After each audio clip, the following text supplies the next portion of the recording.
আমি মনে করি যে, আমি ওয়ার্ডটা ইউজ করতে চাচ্ছি না, যে ভয়াবহ অবস্থা হওয়ার আমরা লক্ষণ দেখছি। অর্থ উপদেষ্টা নাকি বলছেন যে আমাদের কোনো সমস্যা হবে না তেমন। এখন শুধু রিকশালাও কিন্তু বুঝতেছে যে এরকম যদি হয় তাহলে তো অবস্থা খারাপ হবে। আমন্ত্রণ জানাচ্ছি প্রিয় দর্শক, মানচিত্রের নিয়মিত আয়োজন কথোপকথনে। ইরান ইসরায়েলের মধ্যকার যে সংঘাত তা চূড়ান্ত যুদ্ধে রূপ নিতে পারে আমার একটা আশঙ্কা দেখা যাচ্ছে। এই যুদ্ধ চরম পর্যায়ে পৌঁছলে সেতে বাংলাদেশের ক্ষেত্রে কি ধরনের অভিঘাত ফেলতে পারে, বাংলাদেশে কি ধরনের বিরূপ প্রভাব পড়তে পারে, সেই সব বিষয় নিয়ে আমরা এই মুহূর্তে আলোচনা করব। আমাদের সঙ্গে যুক্ত রয়েছেন বাংলাদেশ অর্থনীতি সমিতির সাবেক সাধারণ সম্পাদক অর্থনীতিবিদ অধ্যাপক আইনুল ইসলাম। অধ্যাপক আইনুল ইসলাম, আপনাকে স্বাগত জানাচ্ছি আমাদের অনুষ্ঠানে।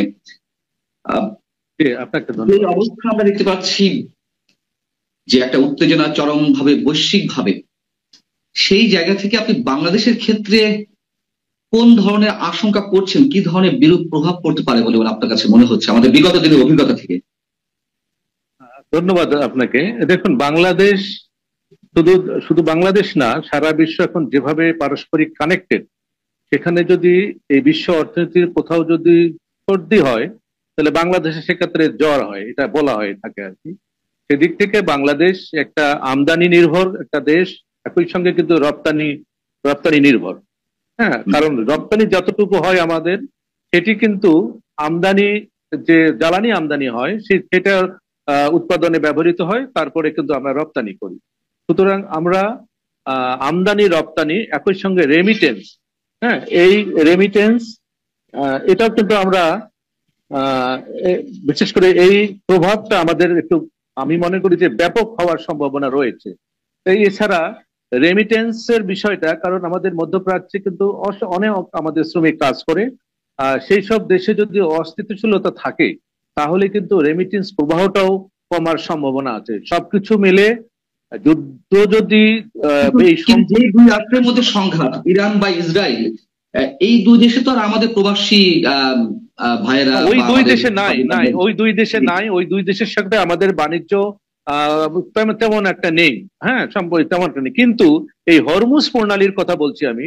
এই হরমুজ প্রণালী দিয়ে বাংলাদেশের এলপিজি, যেটা বলি আমরা এলপিজি নির্ভর আমরা হয়ে গেছি। আমাদের শিল্প কারখানা থেকে শুরু করে সব জায়গায় কিন্তু জ্বালানির মধ্যে আমাদের এলপিজিটা আমাদের এখন ব্যাপক ব্যবহৃত হয়। সে জায়গায় কিন্তু আমরা 85% বা মোর দ্যান দিস আর কি, সেটা আমরা কিন্তু আমদানি করি এই হরমুজ প্রণালী দিয়ে। ইরান যদি সেটি বন্ধ করে দেয় বা কোনো ধরনের বাধা সৃষ্টি করে, তাহলে বাংলাদেশ কিন্তু জ্বালানি সংকট বা জ্বালানির প্রাইসটা বেড়ে যাবে।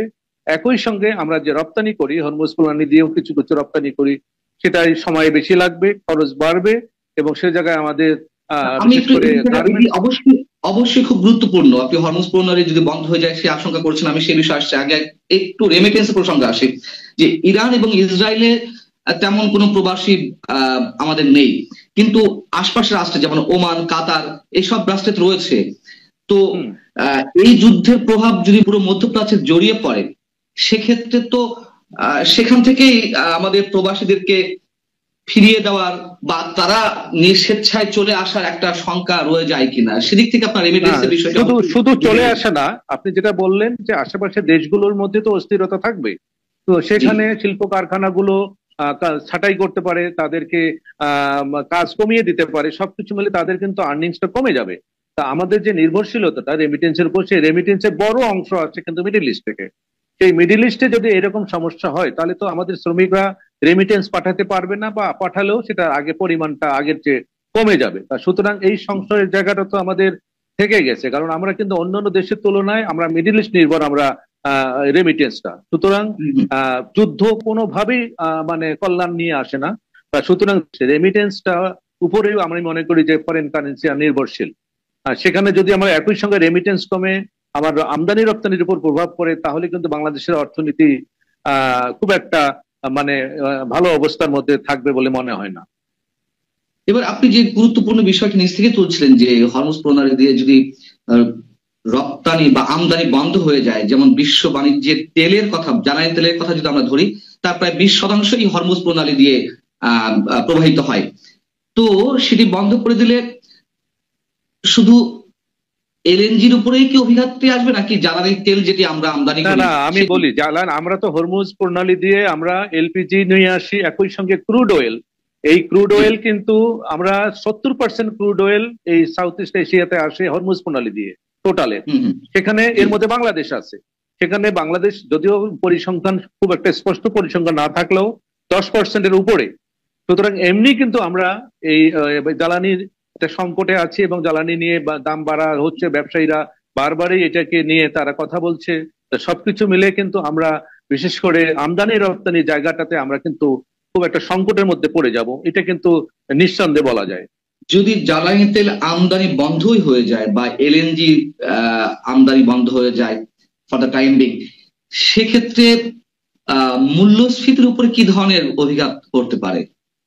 এটা তো খুবই স্বাভাবিক, কারণ হচ্ছে যে আপনি যদি জ্বালানির প্রাইস বেড়ে যায় বিশ্ববাজারে, একই সঙ্গে যদি আপনার পরিবহন খরচটা বেড়ে যায়, তাহলে কিন্তু সেগুলো দেশের বাজারেও সেটা বাড়বে।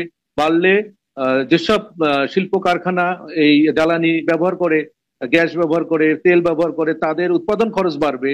উৎপাদন খরচটা বাড়লে তার নিশ্চয়ই স্বাভাবিকভাবে সেসব দ্রব্যের দাম বেড়ে যাবে বাজারে, এবং আরেকটি উস্কে দেবে আমাদের মূল্যস্ফীতিকে। এটি কোনো বলার অপেক্ষা রাখে না। ইকোনমিক্স এর যে থিওরি আছে, থিওরিতেই জ্বালানি একটা অন্যতম উৎপাদনের, সেখানে যদি তার দাম বেড়ে যায় সেটা গিয়ে পড়বে উৎপাদন খরচের উপরে। তো সুতরাং উৎপাদন খরচ বাড়লে দ্রব্যের দাম বেড়ে যাবে এবং মূল্যস্ফীতি আর এক ধাপ বাড়বে নিঃসন্দেহে। আমি একটু আপনার কাছে আগে একটু জেনে নেই যে এই মুহূর্তে রিজার্ভ কি পরিমাণ রয়েছে আমাদের। যেটা আমি গত কয়েকদিন আগে যেটা দেখিলাম, গ্রস আমাদের $26 বিলিয়ন আছে আমাদের এই রিজার্ভ। সুতরাং এবং যেটা 2021 সালে $48 বিলিয়ন ছিল। সেখানে আমাদের মোটামুটি ভাবে 3 মাস বা 3.5 মাস বা 4 মাসের আমাদের আমদানি রপ্তানি, বিশেষ করে আমদানির খরচটা হবে। এটা কিন্তু একটা মার্জিনাল, আমি মনে করি যে আরো বেশি থাকাটাই আমাদের জন্য নিরাপদ। আমি এ কারণেই জিজ্ঞেস করলাম, যেহেতু আমদানি বন্ধ হয়ে যাবে জ্বালানি তেল কিংবা এলএনজি, সেক্ষেত্রে আমাদের উৎপাদন প্রক্রিয়া ব্যাহত হবে বা রেমিটেন্স বন্ধ হয়ে যাওয়ার একটা আশঙ্কা দেখা যাচ্ছে। প্রবাসীরা ছাঁটাই হতে পারে কিংবা তাদের কাজকর্ম না থাকতে পারে বা তারা ফিরে আসতে পারে। সেদিক থেকে এই যে রিজার্ভ, এই রিজার্ভের উপর কি ধরনের বিরূপ প্রভাব পড়বে? না, রিজার্ভের উপরে চাপ পড়বে। যদি আমাদের জ্বালানি তেলের দাম বেড়ে যায়, তাহলে তো আমাদের সরকারকে ভর্তুকি দিতে হবে কিংবা এটা পেমেন্ট করতে হবে বেশি দামটা। সেটা করা মানে কি, তাতে তো চাপটা বাড়বে, ডলারের উপর চাপ বাড়বে। ডলারের চাপ বাড়লে তো আমরা এই রিজার্ভের উপর আমাদের হাত দিতে হবে। সুতরাং রিজার্ভের একটা চাপ পড়বে। একই সঙ্গে আমাদের খরচ বাড়ছে কিন্তু রিসিভ হচ্ছে কম, বিশেষ করে রেমিটেন্স কম আসবে। এমনও হতে পারে যে আমাদের রপ্তানিটা কমে যাবে। অনেক অনেক বায়াররা কিংবা তাদের যে অর্ডারটা তারা প্রত্যাহার করে নেবে, যেহেতু সময় বেশি লাগবে বা উৎপাদন খরচ বাড়বে। নানান ধরনের বহুমুখী সমস্যাটা আমি কিন্তু দেখতে পাচ্ছি। এবং আমাদের রপ্তানি আয় তো পুরোটাই বলতে গেলে নির্ভর করে গার্মেন্টস পণ্যের উপরে।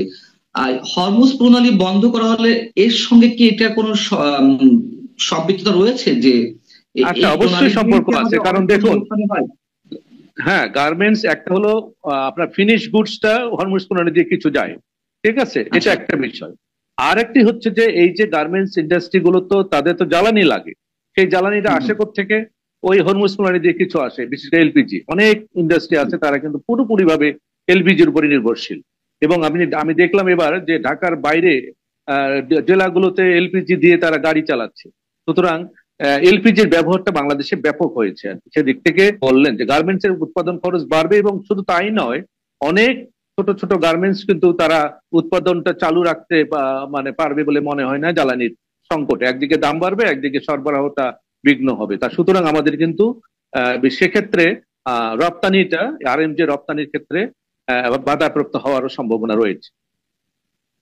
আমরা ইউক্রেন রাশিয়া যুদ্ধের ক্ষেত্রে দেখেছি 2022 সালের পর থেকে যেভাবে পণ্য ঘাটতি দেখা দিল সরবরাহের ক্ষেত্রে, তারপর থেকে আমাদের পণ্য আমদানিতে ঘাটতি দেখা দিল। এর ফলশ্রুতিতে মূল্যস্ফীতি যেভাবে মূল্যস্ফীতির চাপে আমরা পড়লাম, তার রেশ আমাদের অনেক দিন ধরে আমাদের উপরে প্রভাব ফেলেছে। এক্ষেত্রে সার্বিকভাবে নিত্য পণ্য বা অন্যান্য ক্ষেত্রে বাড়তি কোনো মূল্যস্ফীতির চাপ পড়বে কিনা? আচ্ছা, আমি এখানে একটু ক্লিয়ার করি যে আমাদের যখন রাশিয়া ইউক্রেনের যুদ্ধ হলো, তখন কিন্তু আমরা বিশেষ করে খাদ্য পণ্যটা আমরা কিছুটা বাধাপ্রাপ্ত হয়েছে। কিন্তু এখন যদি জ্বালানিতে বাধাপ্রাপ্ত হয়, তাহলে হবে কি, এই বাংলাদেশে এই জ্বালানির কস্টটা বেড়ে যাবে কিংবা সংকট হবে। সংকট হলে উৎপাদন শুধু গার্মেন্টস তো না, যত কিছু উৎপাদন হয়, যত পণ্য উৎপাদন হয়, সবকিছুর উৎপাদন খরচ বেড়ে যাবে, শুধু খাদ্য না কিন্তু। সুতরাং ওই যুদ্ধ ছিল খাদ্য পণ্যের উপরে একটু মানে প্রভাব পড়েছে, আর এবারে পড়বে সব পণ্যের উপরে। জি, আমরা ওখান থেকে গম নিয়ে আসি, অনেক কিছু খাদ্য কিছু নিয়ে আসি, সার নিয়ে আসি, এগুলো বাইরে, কিন্তু জ্বালানিটা হচ্ছে মুখ্য। আমি মনে করি যে জ্বালানিটা হচ্ছে সবচেয়ে মুখ্য, এবং সারা বিশ্বে কিন্তু সবাই জ্বালানিটার উপরেই মানে নির্ভর করে, এবং জ্বালানি যখনই সমস্যা হয় পুরো দেশের অর্থনীতি, পুরো বিশ্বের অর্থনীতি কিন্তু নাড়া দিয়ে ওঠে। বিশ্বব্যাংক তো ফোরকাস্টিং করেছে যে এবারে প্রবৃদ্ধি হবে বাংলাদেশের ক্ষেত্রে বিগত 20 বছরের মধ্যে সর্বনিম্ন, এবং এ কথাও তারা জানিয়েছে যে চলতি বছর দেশের চরম দরিদ্র মানুষের সংখ্যা 30 লাখ পর্যন্ত বেড়ে যেতে পারে। এখন ইরান ইসরায়েলের যে যুদ্ধের যদি তীব্রতা বাড়ে, সেক্ষেত্রে আমরা যে বিষয় নিয়ে আলোচনা করছি, বিশ্বব্যাংকের এই ফোরকাস্টিং এর সঙ্গে আর কি ধরনের বাড়তি বোঝা চাপ হবে, অথবা আমাদের জন্য কি ভয়াবহতা নির্ভর করছে, মানে অপেক্ষা করছে? না, যেগুলো বিশ্বব্যাংক বলছে, কিংবা আমাদের কিছুদিন আগে আপনি জানেন যে শ্বেতপত্রের যে প্রধান ছিলেন দেবপ্রিয়, উনিও বলছে যে অলরেডি কত কিছু আমাদের এই 8-9 মাসে প্রায় 30 লাখের মতো দারিদ্র্য সীমার নিচে নেমে গেছে। পাশাপাশি যে যে 3.3, যেটা আপনি বললেন 21 বছর 20 বছরের মধ্যে এত কম প্রবৃদ্ধি কখনো হয়নি বা হয়, মানে সামনের দিকে আমরা অপেক্ষা করছি।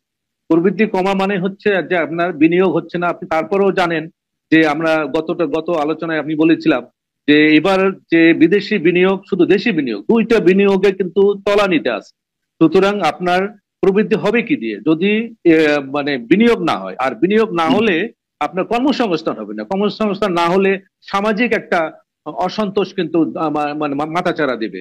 সবকিছু মিলে যে এবারকার যে সমস্যাটা, বিশেষ করে ইরান ইসরায়েলের যুদ্ধ, কতগুলো দিক থেকে আমাদের জ্বালানির সমস্যা, আমদানি রপ্তানি, একই সঙ্গে রেমিটেন্স এবং বিনিয়োগটা যদি আপনি এর সঙ্গে যোগ করেন, তাহলে কিন্তু একটি, আমি মনে করি যে, আমি ওয়ার্ডটা ইউজ করতে চাচ্ছি না, যে ভয়াবহ অবস্থা হওয়ার আমরা লক্ষণ দেখছি। বিশ্ব ব্যাংকও কিছুটা বলেছে, টার্গেট দিয়েছে, এবং আর অন্য সংস্থাও কিন্তু বলছে যে দুর্ভিক্ষ হওয়ার একটা সমস্যা আছে। পাশাপাশি যদি আমাদের প্রাকৃতিক দুর্যোগ, বন্যা বা অন্য কিছু যদি প্রাকৃতিক দুর্যোগ আসে, তাহলে কিন্তু আমাদের আর একটু আমাদেরকে এইটাকে এগিয়ে নেবে আমি মনে করি। সবকিছু মিলিয়ে তাহলে আমাদের প্রস্তুতি নেওয়ার কিছু রয়েছে কি এখানে বাংলাদেশের ক্ষেত্রে? প্রস্তুতি, আমি বলি, প্রস্তুতি আমার কাছে এখন মনে হচ্ছে যে বিভিন্ন স্টেক হোল্ডার কথা বলা, এবং আমাদের জ্বালানিটা নিয়ে আরেকটু আমাদের মানে স্ট্যাটাসটা রিভিউ করা, এবং আমরা জ্বালানিটা কিভাবে আমরা বিকল্প কোনো পথ আছে কিনা, একই সঙ্গে আমাদের রিজার্ভ জ্বালানির যে মজুদ বাড়াতে হবে, বিকল্প সোর্স খুঁজতে হবে, সবকিছু মিলে একটা আমার মনে হয় মানে এক্সট্রা ফোকাস দেওয়া উচিত, গুরুত্ব দেওয়া উচিত বর্তমানে এই পরিস্থিতিটা। আমি কিছুক্ষণ আগে শুনলাম যে আমাদের দায়িত্বে যারা আছেন, বিশেষ করে অর্থ উপদেষ্টা নাকি বলছেন যে আমাদের কোনো সমস্যা হবে না তেমন। কিন্তু আমি কিন্তু আমার ক্ষুদ্র জ্ঞানে বলে যে আমি কিন্তু সামনে দেখছি যে এখন শুধু রিক্সাওয়ালাও কিন্তু বুঝতেছে যে এরকম যদি হয়, যদি তেলের দাম বেড়ে যায়, তেল বলতে তারা জ্বালানি বলতেছে, যদি বেড়ে যায় তাহলে তো অবস্থা খারাপ হবে। একটা রিক্সাওয়ালাও কিন্তু এই ধরনের আন্ডারস্ট্যান্ডিং তাদের মধ্যে আছে, যে তারা কিন্তু আজকাল এই মিডিয়ার কারণে তারা কিন্তু বেশ খবর টবর রাখে, তারা কিন্তু অর্থনীতি বোঝা লাগবে না তাদেরকে, তারাও কিন্তু প্রিডিকশন করছে যে সামনে বোধহয় ভয়াবহ দিন আসছে। এটা আজকের আমার অভিজ্ঞতা থেকে আমি বলছি। কিন্তু আমাদের অর্থ উপদেষ্টা বলেছেন তিনি অভিজ্ঞ মানুষ, এরকম তিক্ত অভিজ্ঞতা তো আমাদের এর আগেও রয়েছে। যখন ভারত ট্রান্সশিপমেন্টের বিষয়টি বন্ধ করে দিল, তখন বাণিজ্য উপদেষ্টা বলেছিলেন যে আমাদের কোনো সমস্যা হবে না, কিন্তু দুদিন পরে তিনি বললেন যে আমাদের মান্থলি ক্ষতি 2000 কোটি টাকার উপরে। তো সেই এইসব ব্যাপারে আমি কোনো মন্তব্য করতে চাই না, কারণ হচ্ছে যে আমাদের এখন বিশেষ করে অর্থনীতির মতো মূল বিষয়, সেখানে আমাদের 4 জন উপদেষ্টা আছে, ইভেন প্রধান উপদেষ্টা, তারাও কিন্তু ইকোনমিক্সের সেই জাদ্রেল ইকোনমিস্ট বলবো আমি।